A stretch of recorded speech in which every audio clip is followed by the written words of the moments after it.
굉장히 많이 봤던 본문이죠. 제가 이 주제를 가지고 한 3주 정도 고민하고 기도하고 연구했던 것 같아요. 그래서 3주 한 20일 가까이 주님이 저에게 주신 은혜를 여러분에게 그대로 전달할 테니까 여러분 은혜만 취하시기를 주님으로 부탁드립니다. 자, 오늘은 이번 주는 전 자매분들이요, 특별히 여자분들을 좀 작정하고 축복하고 위로하려고 해요. 그렇다고 뭐 형제님들을 미워하고 비판하거나 이런 건 아닙니다. 제가 몇 주 동안 이 돕는 배필에 좀 빠져 살다 보니까 진짜 이 자매님들 없이는 교회와 남자와 이 공동체의 존재가 힘들었겠구나. 어찌 보면 좀 극으로 얘기하지만 될 수도 없겠다라는 생각을 해봤습니다. 또 유치하게 또 뭐 하나님이 교회를 세우지, 이건 당연한 겁니다. 저는 당연히 하나님 앞에 두고 말씀하는 거니까 여러분 오해하지 마세요. 주님의 마음으로요, 하나님의 진리로 자매들을 이렇게 바라보니까요, 이 자매분들 역할이 어마어마한 거예요. 제가 너무나 귀한 걸 깨달았어요. 제가 다른 자매님들 예를 들면 목사가 오해받잖아요. 그래서 제 아내를 한번 예를 들어볼게요. 사진 혹시 받으셨나요? 오케이. 안 봐도 돼요. 번에 여기 나오네요. 제가 총신에서 3년 동안 공부하러 다닐 때 아내와 아이들이 살던 곳이에요. 저기 이제 펜슬이 있는데 그 당시에는 펜슬도 없었어요. 이 밤마다 골목 사이에서 이 젊은 친구들이 삥 둘러 쪼그려 앉아서 침을 어떻게 잘 뱉는지 세계 지도는 거기 다 그려져 있더라고요. 담배를 피우고 욕설을 하고 도둑도 들고, 반대편에는 무당이 있었거든요. 굉장히 어두운 곳이에요. 제가 이 돕는 배필로 주제로 본문으로 아내를, 사무를 바라보고 다시 한번 뒤를 돌아봤어요. 제 아내가 다시 한번 너무나 수고했고 고생했고 견뎌냈고 참 대단하다는 걸, 그 여자라는 직분이 얼마나 대단한 걸 이번에 너무나 뼈저리게 깨달았어요. 그 당시 저는요, 신학을 한다는 이유로 3년을 기숙사에서 왔다 갔다 하면서 집을 거의 비웠어요.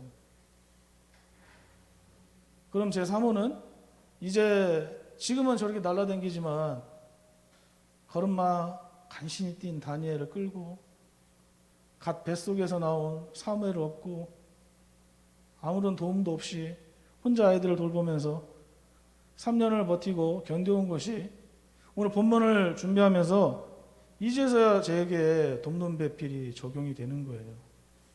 그동안 제가 돕는 배필을 수없이 묵상하고요, 그동안 넘어가는 부분을 주님이 3주 동안 준비하게 하셨고, 이 자리에 참 아름다운 교회, 이 시간에, 이 귀한 시간에, 주일날 선포하게 하신 이유가 무엇일까? 사랑하는 성도 여러분, 사실 제가 사석에서 이런 얘기를 많이 해요. 저랑 뭐 대화해보신 바 아시겠지만 동기 선후배들은 하도 따갑시 들어서 그만하라고 해요. 뭐냐면 제가 목사가 될 그릇이 안 돼요. 사실 동의하시면 발을 내리고 계세요. 다 동의하신 줄 믿습니다. 그렇다고 제가 목사가 될 깜도 안 됩니다. 사실 제가 입버릇처럼 동기나 후배들한테 이야기하면서 냉정하게 저를 비교하는 거예요. 저는 목사가 될 깜도 아니고 될 사람도 못 된다.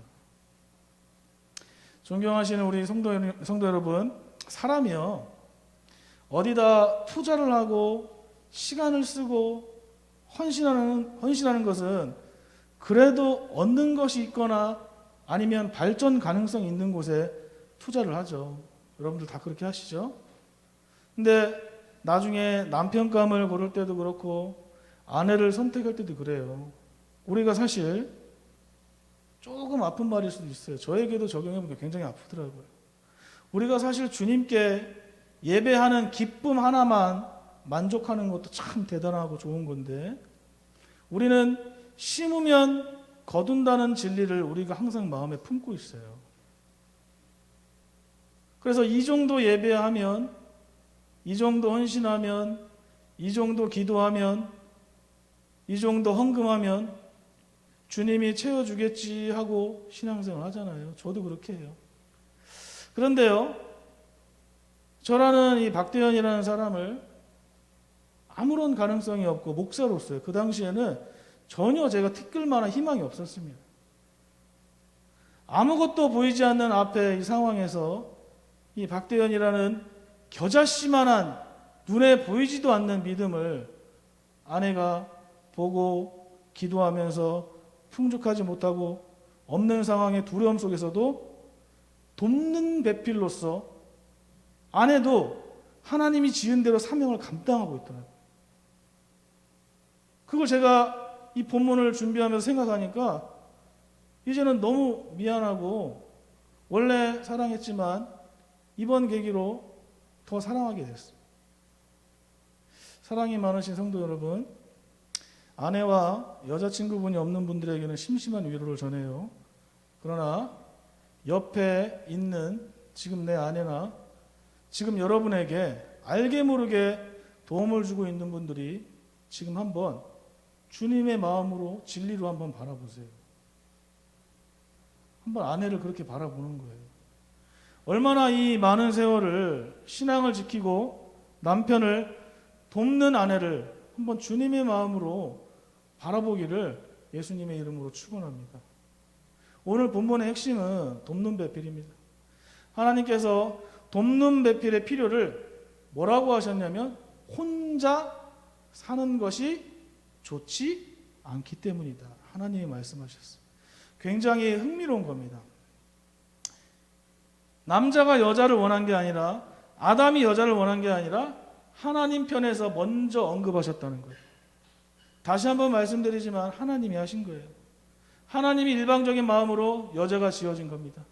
왜냐하면 하나님 편에서 볼 때, 주님의 마음으로 바라볼 때 아담이 혼자 있는 것이 좋지 않기 때문에 돕는 배필을 짓겠다고 말씀하신 거예요. 여기서 딱 하나 짚고 넘어가고 싶은 게 있어요. 좀 지루하지만 이 과정을 거치셔야 여러분이 적용이 돼요. 우리가 그리스도인으로 이 땅에서 이 험난한 세상에서 살아가는데 제일 안타까운 것은요, 주님의 마음에 다른 사상들과 이념들이 들어오면서 그것들이 변색되는 것이 저는 굉장히 안타까워요. 그걸 바로잡을 게 이 앞에서는 목사의 몫이기도 해요. 무슨 민주주의, 공산주의를 말하는 게 아니고요. 저는 한국의 특별히 유교 사상을 좀 비판하고 싶어요. 특별히 한국에는 1392년에 조선 왕조가 들어서면서 조선 지배계층의 양반들이 유교적인 이념과 생활 양식을 생활 속에 실천하려고 굉장히 뼛속 깊이 가르쳤습니다.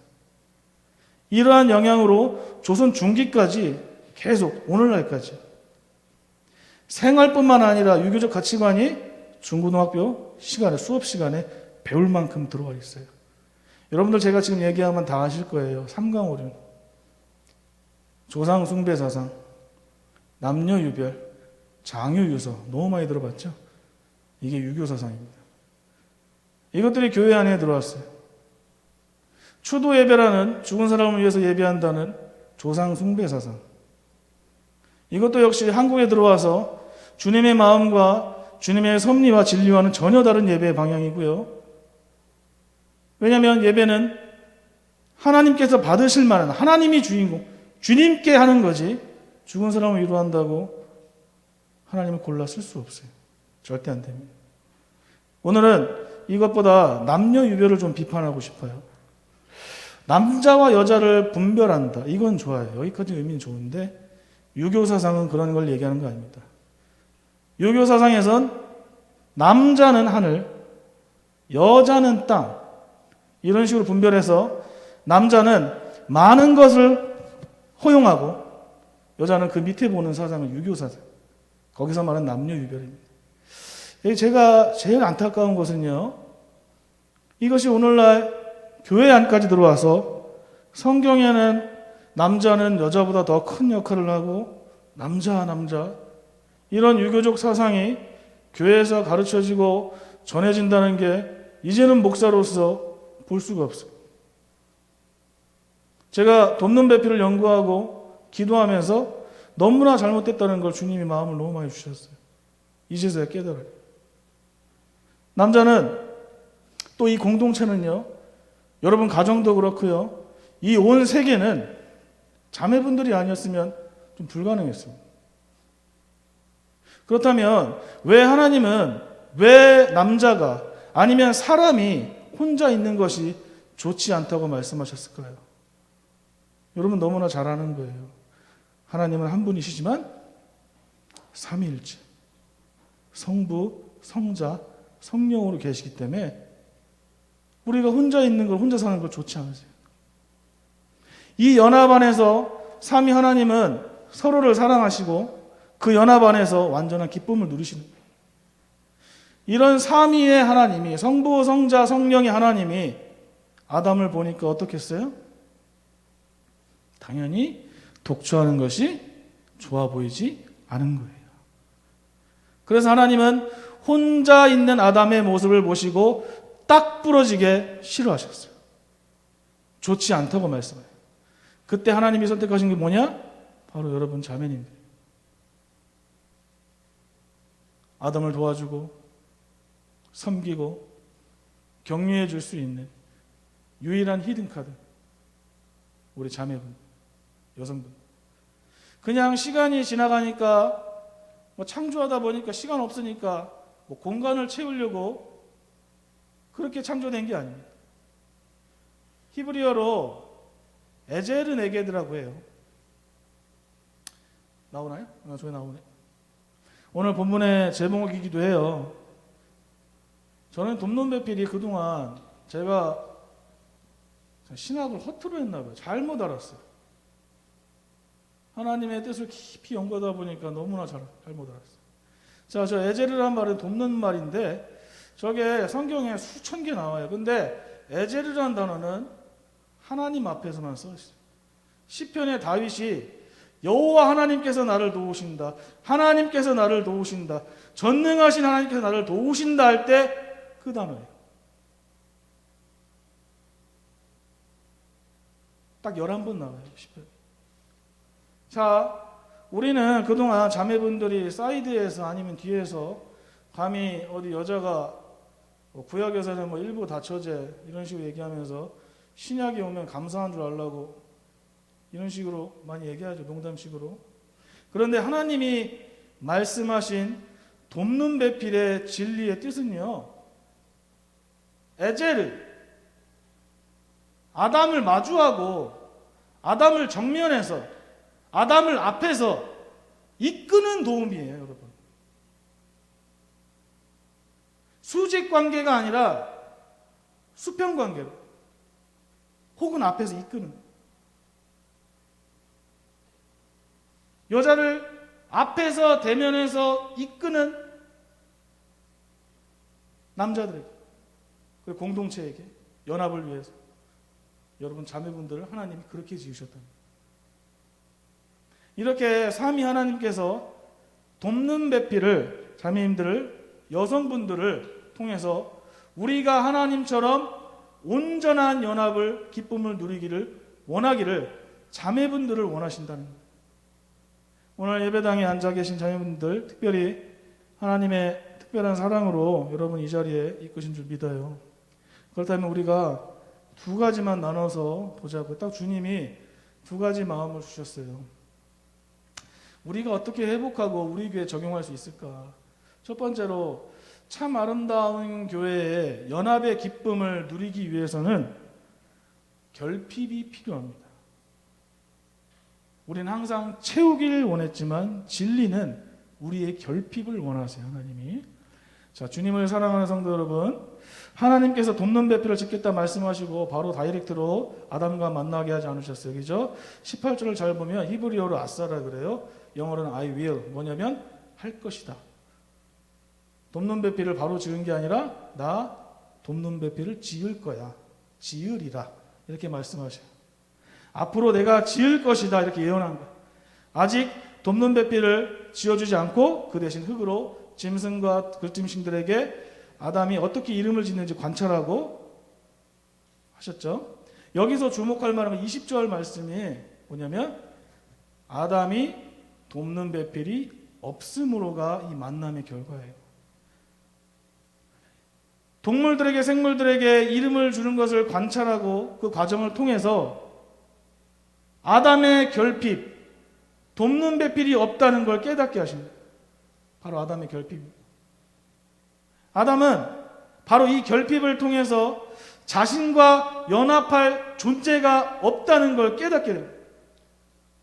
그래서 하나님께서는 아담이 그 결핍을 깨달을 수 있도록 그런 과정을 지나도록 아시면서 예언을 먼저 하시면서 허락하십니다. 저도 이번 말씀을 묵상하면서 주님 만나기 전에 저의 결핍을 돌아봤어요. 너무나 세상만 알고 나의 사상과 이념으로 자리 잡고 나를 위한 시선으로 살 때 주님은 제가 혼자 있는 것을 불쌍히 여기시고 안타깝게 여기셔서 우리 신학생들, 우리 목회자 사이에서는 여러분들 뭐 금수저 얘기하잖아요. 뭐 회장님 딸 이르면 목사님 딸 그러면 다이아몬드 수저라고 그래요.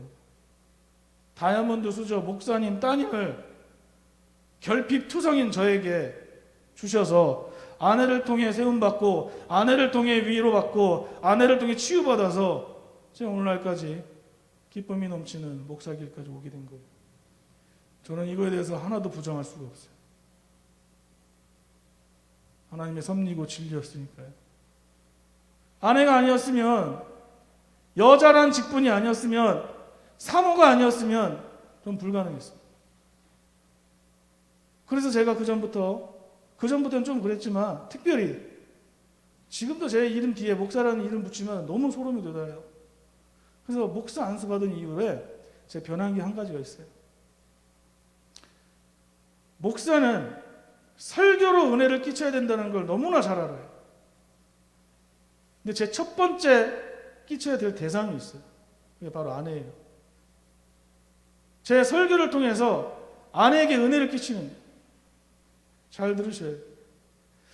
뭐 돈을 주고 집을 사주고 좋은 직장에 들어가서 세상 말로요, 뭐 호강시켜주는 거 다른 분들이나 일부는 해당될 수 있어요. 여러분들한테는. 근데 저는 안 돼요. 그 말이. 그러면 목사의 아내로 사는 이 사모에게 내가 무엇을 해줄 수가 있냐? 딱 하나예요. 목사는 아내와 목회자 가정에게 큰 교회를 물려주는 게 아니라 매일 매주 말씀으로 아내로 가정에게 아내에게 말씀으로 은혜를 끼치는 거예요. 목사는 동일한 사명이 설교 사역입니다. 사실 목사는 이 사역이 99%도 과언이 아니에요. 나머지는 다 서브예요. 당연히 설교로 주님의 말씀으로 은혜를 끼쳐야 해요. 그러나요, 여러분, 같이 살고 허물을 너무나 많이 하는 사모에게, 여러분 자식들에게, 가족들에게 은혜 끼치는 거 쉬운 거 아닙니다. 어려워요. 불가능해요. 어찌 보면. 목사의 아내로 사는 것이 곤욕일 수 있어요. 아빠가 목사, 남편이 목사라서 세상과 교회의 시선이 다 그들에게 돌아갈 수가 있어요. 그 시선이 상처가 되기도 합니다. 그래서 목회자 가정에 더 주님의 사랑과 은혜가 충만해요.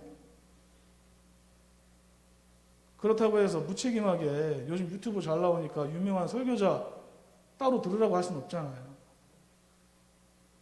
말도 안 되는 거죠. 그렇게 결국엔 뭐예요? 답은 딱 나옵니다. 남편 목사, 아빠 목사가 그 은혜를 가족에게 끼칠 만큼 설교를 철저하게 준비합니다.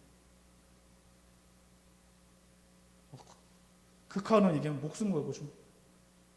그래서 저는 설교를 준비할 때 제일 큰 목표, 바로 아내에게 은혜를 끼치는 거예요. 어제도 브리핑 한번 하고 왔어요. 집에서 아내 옆에서 보는 거 싹 읽어요. 자녀들에게 아빠의 방구도 알고 허물을 다 아는 자녀들에게 은혜를 끼칠 만큼 준비해야 됩니다. 아마 주변에 우리 사모님도 앉아 계시지만 많은 사모님들이 공통으로 좀 비슷할 거라고 생각해요. 뭐냐면 사모님들이 말씀이 엄청 갈급해요.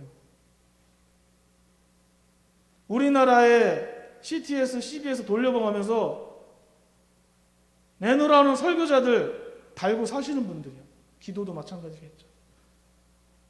제가 이런 분들 앞에서 또 심지어 남편 목사님 계시다며 저 아내도 마찬가지. 우리 아내도 엄청 유명한 멋있는 설교분들 막 달고 살아요. 제가 어설프게 준비해서 여기 서 있다면 은혜가 전달이 될까요? 정말 내가 열심히 준비한 게 티가 안 나고 좀 설렁설렁하면 정말 아내나 성도님들에게 은혜가 끼칠까요?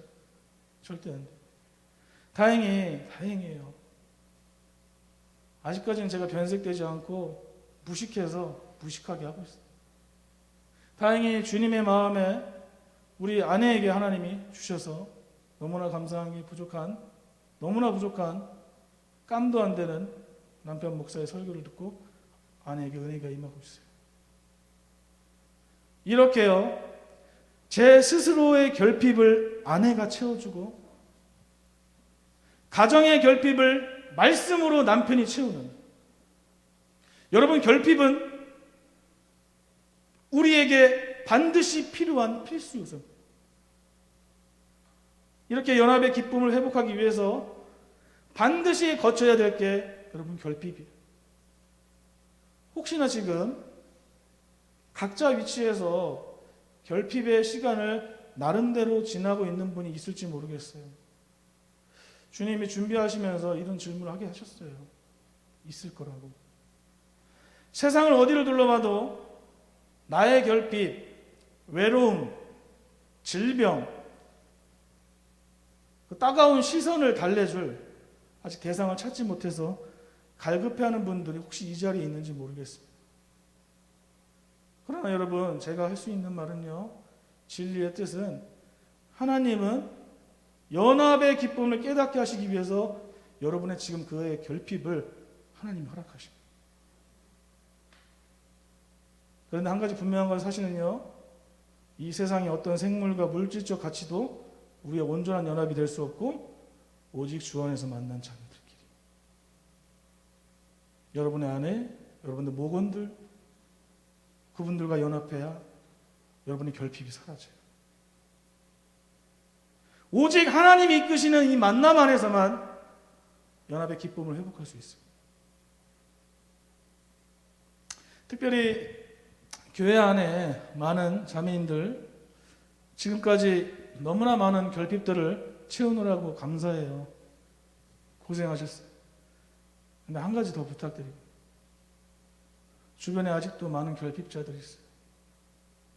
남편도 챙기느라 바쁜데 주변에 또 다른 결핍자들.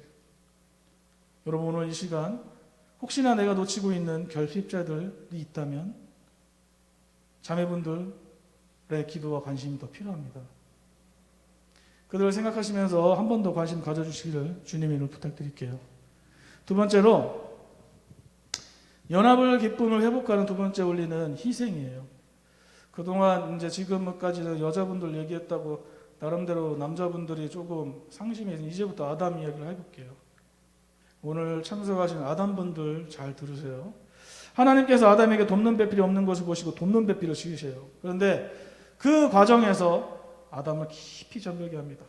그리고 그 옆구리에서 갈빗대를 하나 취하시고 살로 치우셔요. 글로는 이래요, 여러분. 성경 글자, 문자적 해석으로는 이렇다고요. 그런데 여러분, 아담을 한번 들어가 보세요. 아담의 몸을 찢어서 그 안에 여자의 갈빗대를. 자, 여러분, 이 고통을 생각해 보셨어요? 오늘 깊이 들어가 보는 거예요. 찢어서 갈빗대를 떼는. 몸을 찢는다는 것은 여러분, 희생이, 고통이, 참음이 따르겠죠. 그래서 저는 그동안 제가 SNS에도 잘못 올고 삭제하려고, 내 뼈 중에 뼈요, 살 중에 살을 아름답게 생각했어요. 근데 그 고백은 정말 내 뼈 중에 뼈고 살 중에 살입니다. 피를 흘릴 만큼 내 살을 찢어서 뼈를 줄 만큼 당신을 사랑해요. 주님을 사랑하는 성도 여러분, 첫 번째 의미는 자매들이 돕는 배필, 돕는 역할이었다면 이제 아담, 남자 형제님들, 교회 안에서 여러분의 희생이 조금 필요하다는 거예요.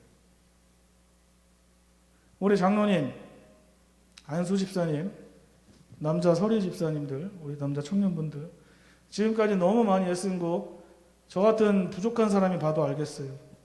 하나님은 더 잘하시겠죠. 여러분의 희생이 필요한 것이 아직도 있대요. 하나님. 앞으로 주님 재림 전까지 남자들의 희생을 주님이 원하고 계세요. 이 희생을 여자에게만 단지 남녀 관계에만 국한된 게 아니에요, 여러분.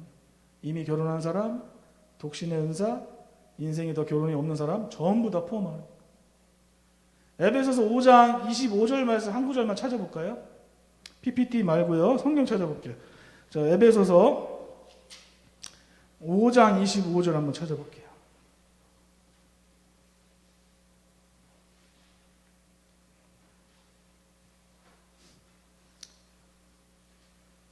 찾으셨어요? 여러분들 너무나 많이 하는 말씀이죠. 에베소서 5장 25절 말씀 찾으셨으면 우리 같이 합독합니다. 시작.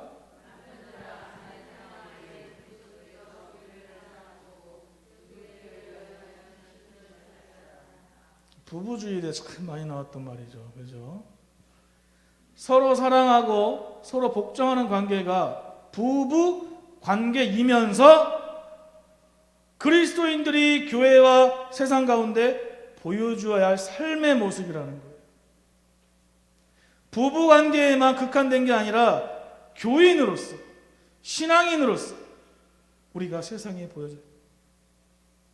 이것이 교회 연합 공동체의 모습이라는 거예요. 사랑하는 성도 여러분, 우리가 참 아름다운 교회에서 서로 교회 안에서 조금은 서로 경계하고 조금은 연합의 기쁨을 마음껏 누리지 못하는 이유가 뭐가 있을까요? 저는 이렇게 생각해 볼게요. 여러분들 나름대로 생각해 보세요. 혹시나 희생을 조금 더 두려워하거나 살짝 거부했기 때문이 아닌가 생각해 봐요. 저 역시 그랬던 것 같아요. 모든 연합은요, 희생을 통해서 이루어졌습니다. 그리고 그 희생이 오늘날 참 아름다운 교회에 많은 사랑을 이뤄냈어요. 그 지금까지 이뤄냈다고 해도 과언이 아니죠. 하나님께서 우리에게 연합하기 위해서 저와 여러분의 희생을 통해서 가정과 또한 속한 공동체와 그런 기쁨의 모든 회복을 하기 위해서, 그런 통로를 위해서 주님께서 우리의 희생을 원하고 계세요. 그 역할을 누가 할까요?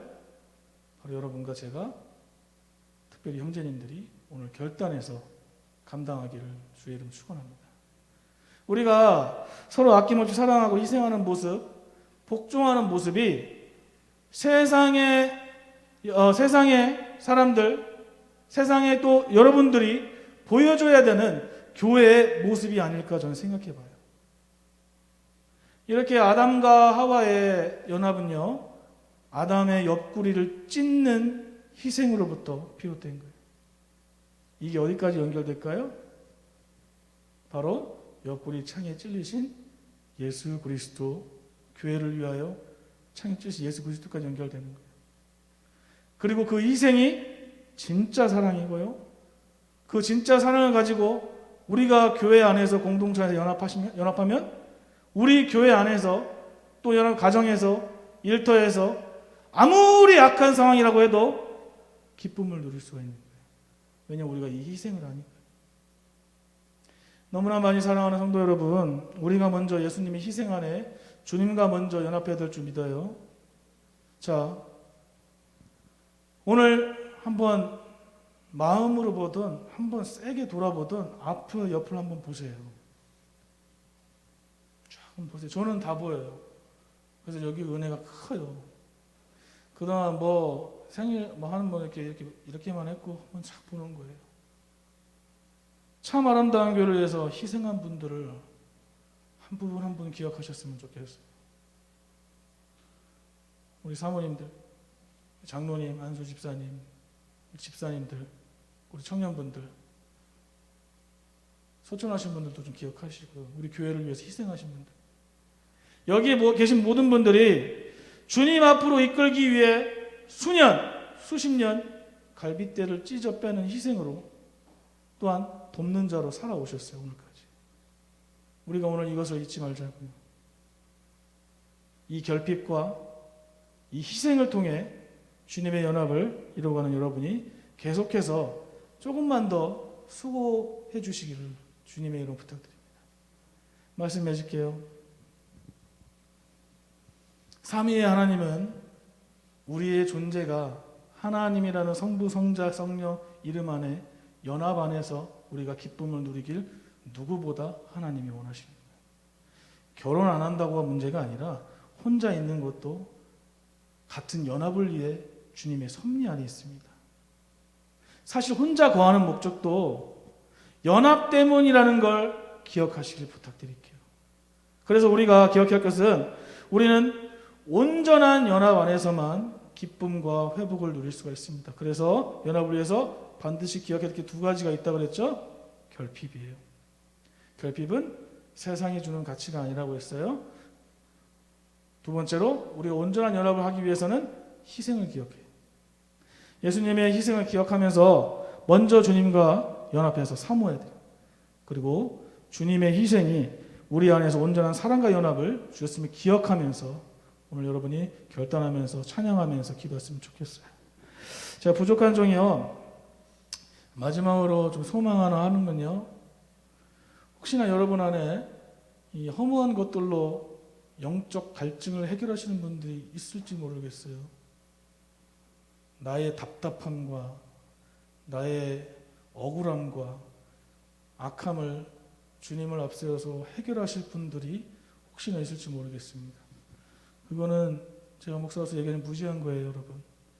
그것이 혹시 지금 이 자리까지 가지고 오셨다면 그것을 오늘 이 자리에서 바로 깨닫고 그것이 은혜와 지혜로 변하기를 주님을 축원합니다. 오늘 말씀 생각하면서 아까 드렸던 찬양이죠? 주만 바라볼지라 찬양하겠습니다.